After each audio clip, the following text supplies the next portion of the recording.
মধ্যপ্রাচ্যে চলমান সংঘাতপূর্ণ পরিস্থিতির মধ্যে ইরানে ঘটল এক ভয়াবহ ঘটনা। ইরানের ক্ষমতাশীল প্রেসিডেন্ট ইব্রাহিম রাইসিকে বহনকারী হেলিকপ্টার দুর্ঘটনার কবলে পড়েছে। একটি লম্বা সময় ধরে উদ্ধার তৎপরতা চালানোর পর উদ্ধারকারীরা খুঁজে পেয়েছেন রাইসের হেলিকপ্টার।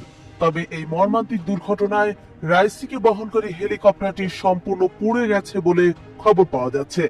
এমনকি সেখানে কারো বেঁচে থাকার বা জীবিত থাকার কোনো চিহ্ন নেই বলেও জানানো হয়েছে। 20 মে সোমবার সকালে এই তথ্য জানিয়েছে সংবাদ মাধ্যম বিবিসি ও সিএনএন।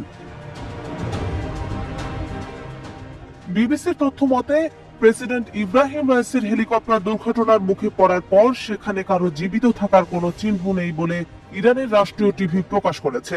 অন্যদিকে ইরানের এক কর্মকর্তার বরাত দিয়ে রয়টার্স আরো জানিয়েছে দুর্ঘটনায় হেলিকপ্টারটি সম্পূর্ণ পুড়ে গেছে।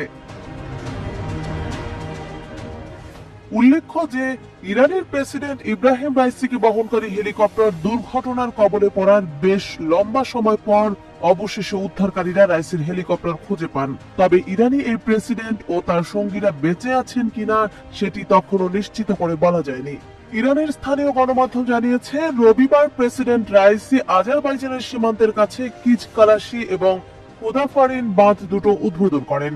সেখান থেকে ফিরে তিনি ইরানের উত্তর পশ্চিমে তাবরিজ শহরের দিকে যাচ্ছিলেন। এই সময় তার সঙ্গে দেশটির পররাষ্ট্রমন্ত্রী ও অন্যান্য উচ্চপদস্থ কর্মকর্তারা ছিলেন।